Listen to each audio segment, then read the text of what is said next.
নমস্কার, welcome back to my new video. আজকে হলো ডে 4 আর আজকে আমি তোমাদের সাথে শেয়ার করব 5 রকমের ফ্লাওয়ার্স ডিজাইন। তো প্রথমে আমরা যেটা করব, প্রত্যেকটা ডিজাইনেরই সেম। প্রথমে স্পাইরাল দেব, তার উপরে 3 লেয়ারের স্ক্যালাপস দেব।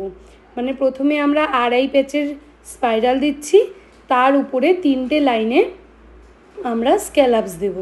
তাহলেই আমাদের প্রত্যেকটা ফ্লাওয়ারের বেস রেডি।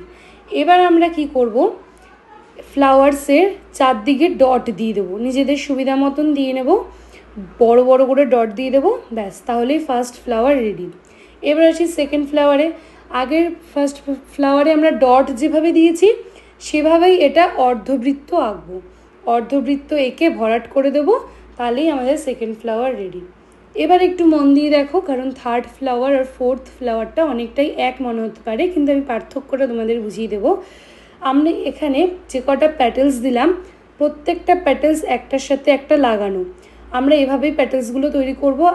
আর প্যাটেলসটা অনেকটা লাভের মতন হবে।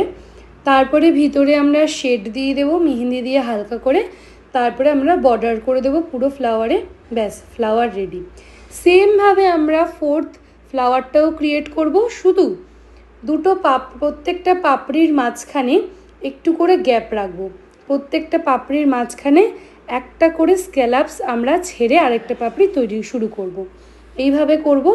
তারপরে ভিতরে আগেরটার সব মতনই সব প্যাটেলসে শেড দিয়ে দেব, আর দেন আমরা বর্ডার করে দেব।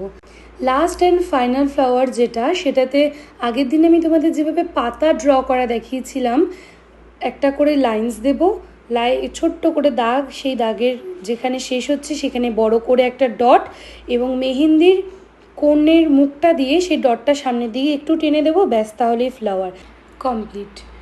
তো এইভাবেই আমরা এক একটা পাতা দিয়ে দিয়ে পুরো ফ্লাওয়ারটাকে কমপ্লিট করব। তো আজ এই পর্যন্তই, দেখা হবে নতুন কোনো ভিডিওতে। টাটা।